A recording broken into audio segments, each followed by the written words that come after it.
আমৃত্যু ভালোবাসি তোকে। পর্ব ৬ লিখেছেন সালমা চৌধুরী। মেঘ বরাবরই খুব অভিমানী, অল্পতেই কান্না করে দেয়। রাত ১০টা বেজে গেছে, এখনও মুখ ফুলে রুমে বসে আছে মেয়েটা। সারাদিন খাওয়ানি। তড়িঘড়ি করে তানভীর বাড়িতে ঢুকে এসেই মাকে জিজ্ঞেস করে, মেঘ খেয়েছে? হালিমা খান সহসা উত্তর দিলেন, সন্ধ্যার পর থেকে এত ডাকছি, দরজাই তো খুলছে না। তানভীর আর কথা বাড়ালো না, তড়িৎ গতিতে ছুটে গেল বোনের দরজার সামনে। প্রথমে আস্তে করে ডাকলো, মেঘের সাড়া নেই। আচমকা চোয়াল শক্ত করে এক প্রকার চিৎকার দিল, মেঘ, তুই এই মুহূর্তে দরজা না খুললে তোর কপালে শনি আছে বলে দিলাম। মেঘ শোয়া থেকে এক লাফে উঠে বসলো, কয়েক সেকেন্ডে দৌড়ে গিয়ে দরজাটা খুলল। চোখ তুলে তাকানোর সাহস নেই বাইরের দিকে। আজ পর্যন্ত তানভীর মেঘের গায়ে হাত তোলেনি, শুধুই ধমকি দেয়। কিন্তু ভাইকে এক বিন্দু বিশ্বাস করে না মেঘ। কখন আবির ভাইয়ের মতন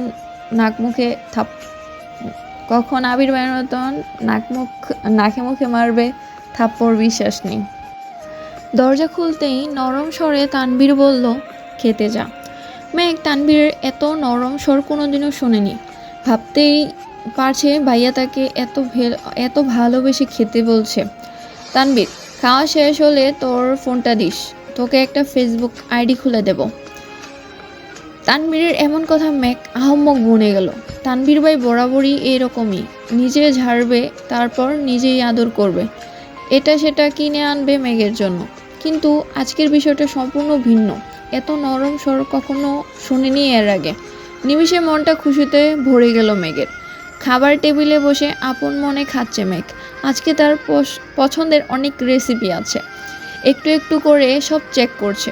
কিন্তু রাগে ফুসফুস করছে মেঘের আম্মু হালিমা খান, সন্ধ্যা থেকে যে তোকে এতবার ডাকতে গেলাম, বের হলি না কেন? ঠিকই তো বাইরের বয়ে বের হয়ে আসলি, আমাকে কেন কষ্ট দেস?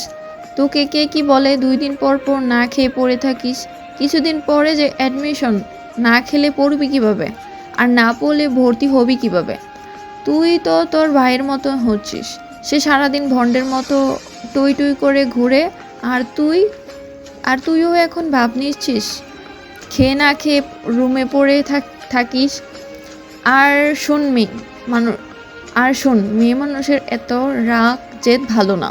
তোর এই রাগ জেদ সামলানোর জন্য আমরা সারা জীবন তো পাশে থাকবো না। এতটুকু বলতেই চোখ পড়ে ড্রয়িং রুমে দাঁড়ানো আবিরের দিকে।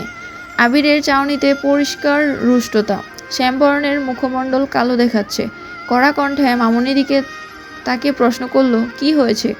পুরুষালী কণ্ঠে আটকে উঠে মেঘ। হালিমা খান গলা নামিয়ে উত্তর দিল, খায় না ঠিক মতন, পড়াশোনা করে না, কি করব ওকে নিয়ে?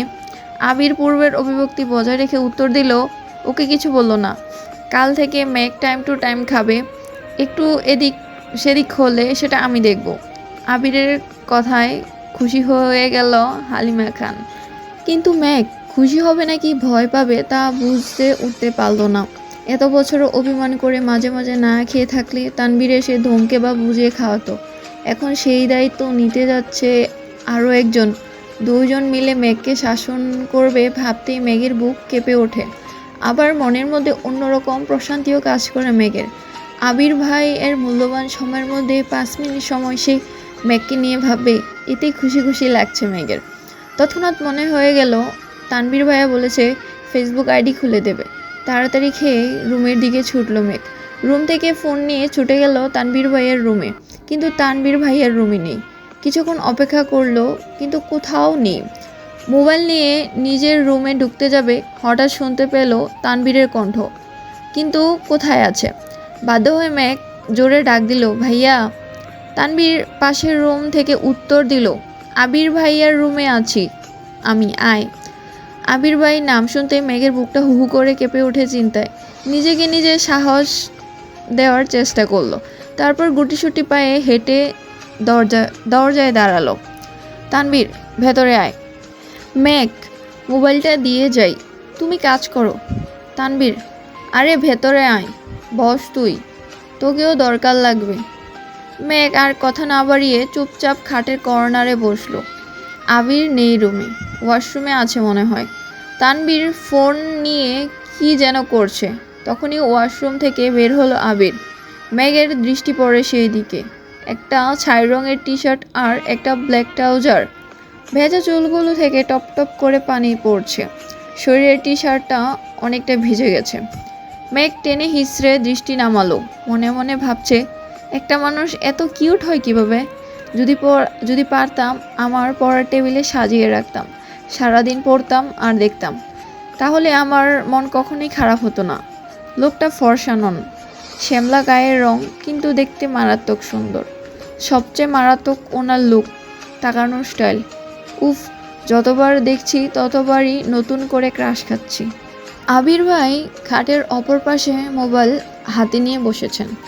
তানভীর ভাইয়া মোবাইলে ফেসবুক অপশনে ক্রিয়েট নিউ অ্যাকাউন্টে ঢুকতেই তানভীর ভাইয়ের ফোনে কল আসে। দাঁড়িয়ে পকেট থেকে ফোন বের করে রিসিভ করে কথা বলা শুরু করে। অমনি মেঘের মোবাইলটা আবিরের হাতে দিয়ে বলে, ভাইয়া তুমি ওর অ্যাকাউন্টটা খুলে দাও, আমার গুরুত্বপূর্ণ কল আসছে। এই বলে ও মোবাইল রেখে রুম থেকে বেরিয়ে চলে গেলেন। মেঘ বসে আছে চুপচাপ, মুখ তুলে তাকাতে সাহস পাচ্ছে না, বুকটা এখনও দুকপুক করছে।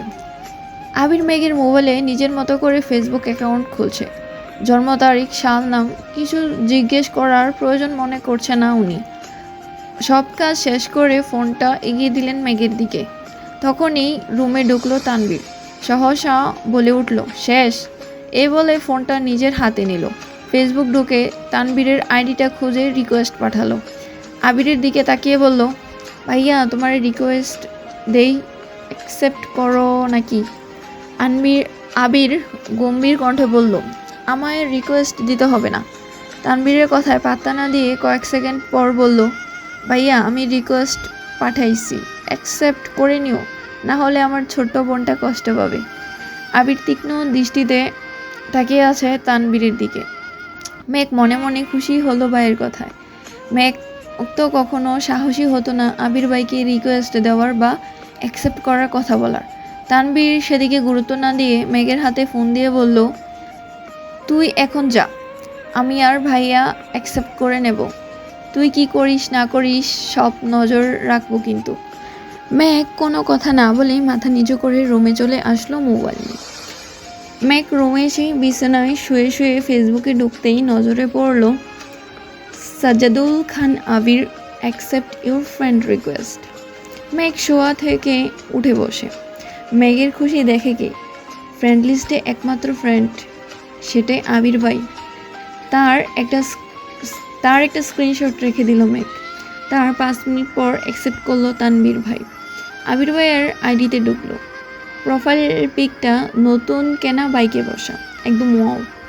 কভার ফটো সবুজ ঘাসের মাঝে বাইকটা রাখা, তার সামনে বাইকে হেলান দিয়ে বসা আবির ভাই। ছবিটা ও মাই গড, ওয়াও। সবগুলো ছবি দেখে দেখে ডাউনলোড করছে মেঘ। যত দেখছে ততই পাগল হয়ে যাচ্ছে মেয়েটা। মনে হয় পাবনা যেতে বেশি দিন লাগবে না। তারপর মোবাইল রেখে ঘুমানোর চেষ্টা করলো। চোখ বন্ধ করতেই চোখের সামনে ভেসে আসছে একটার পর একটা স্টাইলিশ ছবি। কখন যেন ঘুমিয়ে পড়েছে মেয়েটা। আজ শনিবার, আবিরের অফিসে যাওয়ার দিন। সকাল সকাল উঠে শাওয়ার নিয়ে ফিটফাট হয়ে রেডি হয়ে পড়েছে আবির। 7:30 বাজে মাত্র। নিজের রুম থেকে বের হয়ে করিডোর দিয়ে দ্রুত হাঁটছে। হঠাৎ মেঘের দরজার সামনে এসে দাঁড়িয়ে দরজায় ডাক দেয়। 2 বার ডাকতেই ঘুমন্ত মেঘ ঘুমে টলতে টলতে দরজা খুলে সামনে দাঁড়িয়ে আছে আবির ভাই। নিজের চোখে যেন বিশ্বাসই করতে পারছে না। প্রথমে ভেবেছে এটা স্বপ্ন, তারপর এদিক সেদিক তাকিয়ে বুঝলো এটা বাস্তব। আচমকা একইভাবে আবিরকে দাঁড়ানো দেখে বেবাচাকা খেলো মেয়েটা। মেঘের চেহারায় নিদ্রিত ভাবটা লেপ্টে আছে এখনো। আবির পূর্ণ দৃষ্টিতে পরখ করলো অষ্টাদশীর রাঙা মুখবিবর, তারপর চোখ সরিয়ে নিয়ে বলল, 5 মিনিটের মধ্যে খেতে আয়। পুনরায় দ্রুত গতিতে হাঁটা দিল। আবিরে অযাচিত উপস্থিতি নাড়িয়ে দিল মেঘের মস্তিষ্ক। হঠাৎ মনে পড়ে গেল 5 মিনিট নিচে যেতে হবে। তৎক্ষণাৎ ছুটল ওয়াশরুমে। 5 মিনিটের মধ্যে নিচে উপস্থিত হলো মেঘ। এই সময়ে মেঘকে খাবার টেবিলে দেখে অবাক হলো সকলে।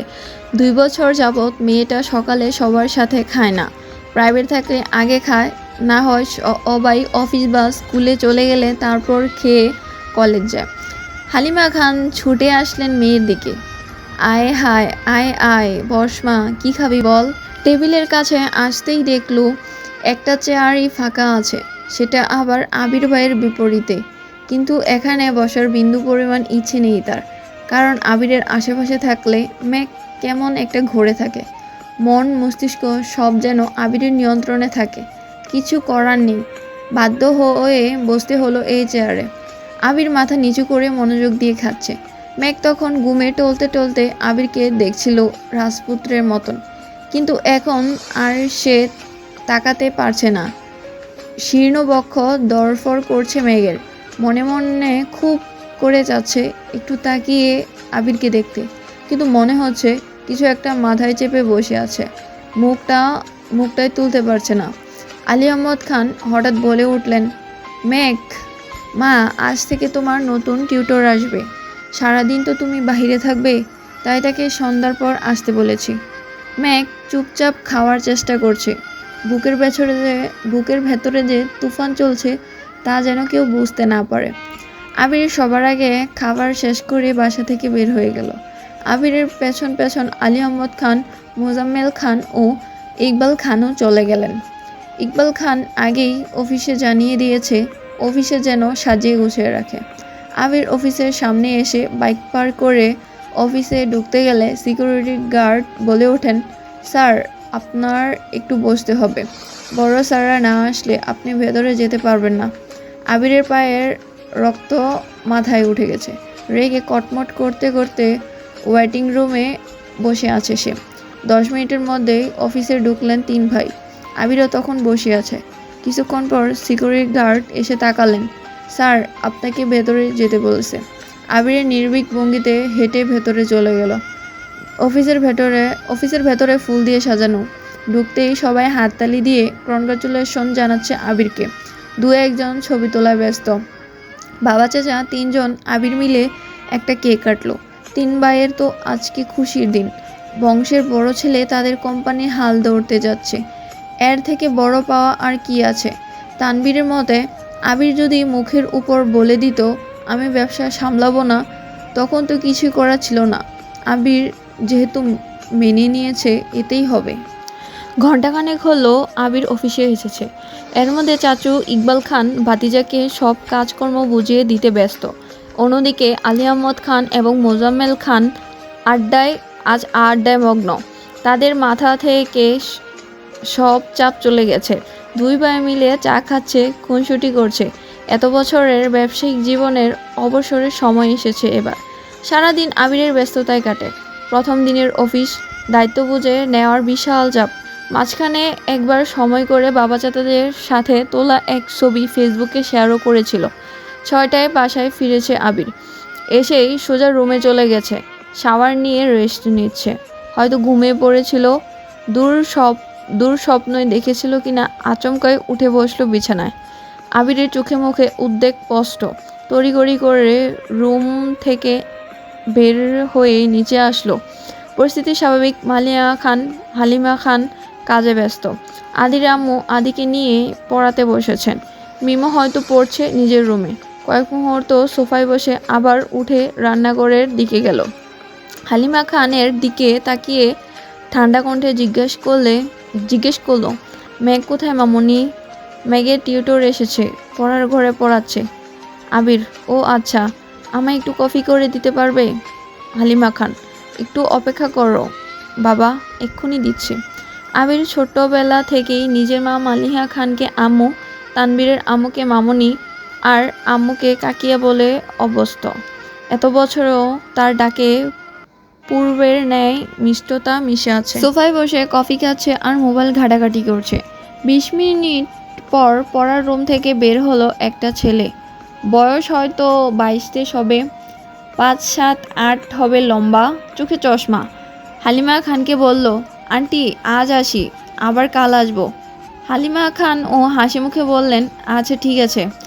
এদিকে আবিরের কোমলতা পাল্টে গেল, চটে গেল ভীষণ। সবেগে ঘুষি বসালো সোফার পাশের দেওয়ালে। আবিরের চোখ আগুনের মতো লাল হয়ে গেছে। এক মুহূর্ত বসলো না, সোজা উঠে দপদপ করে সিঁড়ি দিয়ে নিজের রুমে চলে গেল। আমৃত্যু ভালোবাসি তোকে পর্ব 6 এই পর্যন্তই।